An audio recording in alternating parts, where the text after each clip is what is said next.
presented to you last year, and a bunch of you guys were involved tagging with us. So some of this is the same information that you've seen, and I'll provide a little bit of an update on the end. It's ongoing, so we are going to hopefully have a better presentation for you next year.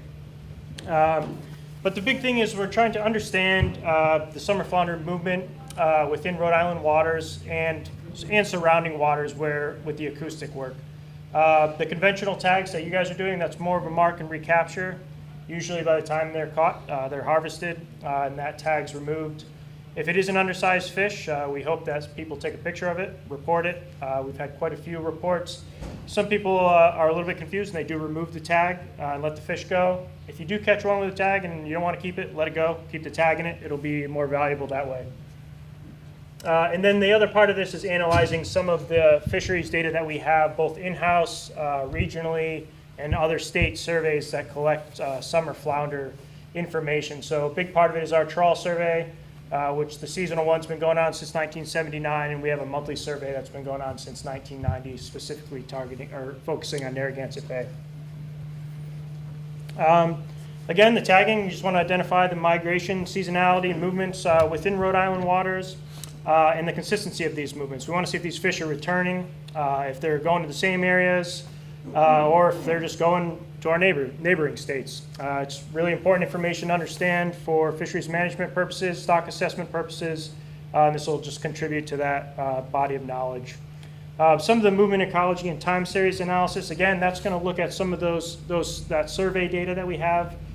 There's the federal surveys, the regional surveys, and the state surveys, and they all contribute a little bit different data sets based on when they occur. We're unique in the sense that we have that monthly survey. A lot of states and the regional surveys are seasonal. They look at the spring and the season and the fall season.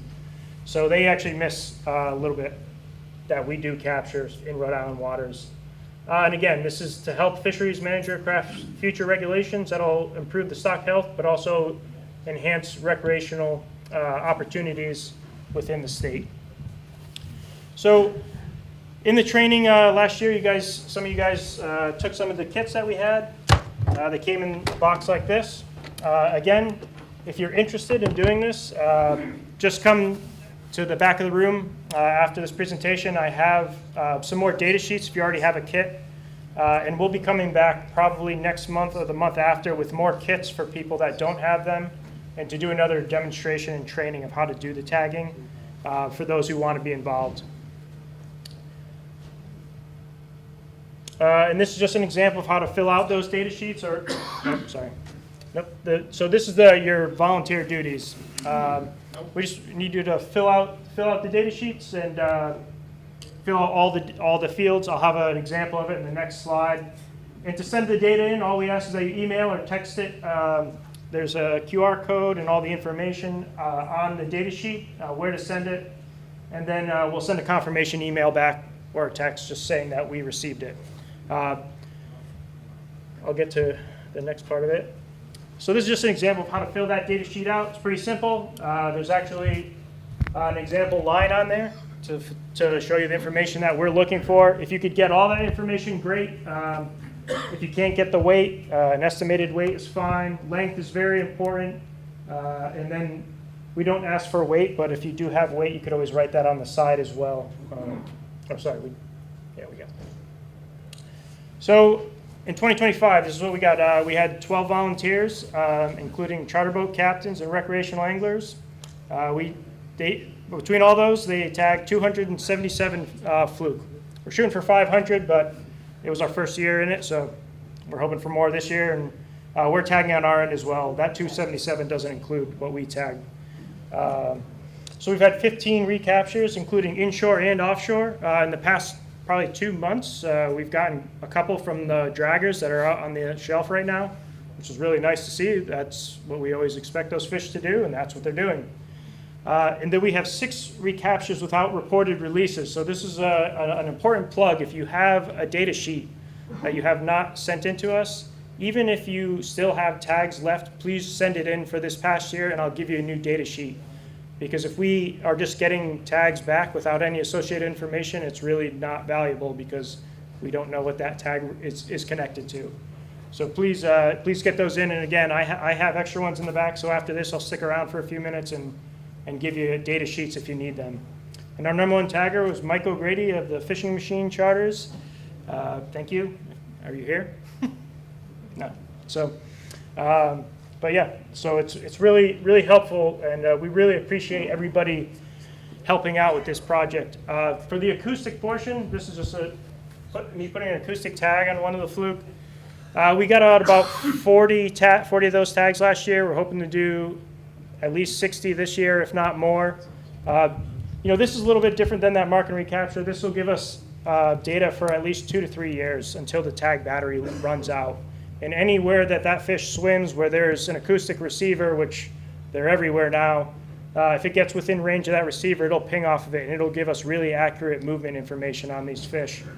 And we can go back and get associated bottom temperature, things like that, and really get an idea of why they are where they are and how long they're spending there. So again, both components of the tagging are really important. They give us different bits of information. And again, please be involved if you want to. Even if you only catch a few fluke a year, we encourage people to do the disc tagging on the fish you're not going to keep, because those fish will swim around. They're fairly healthy as long as it's done correctly. That's why we'll do the training.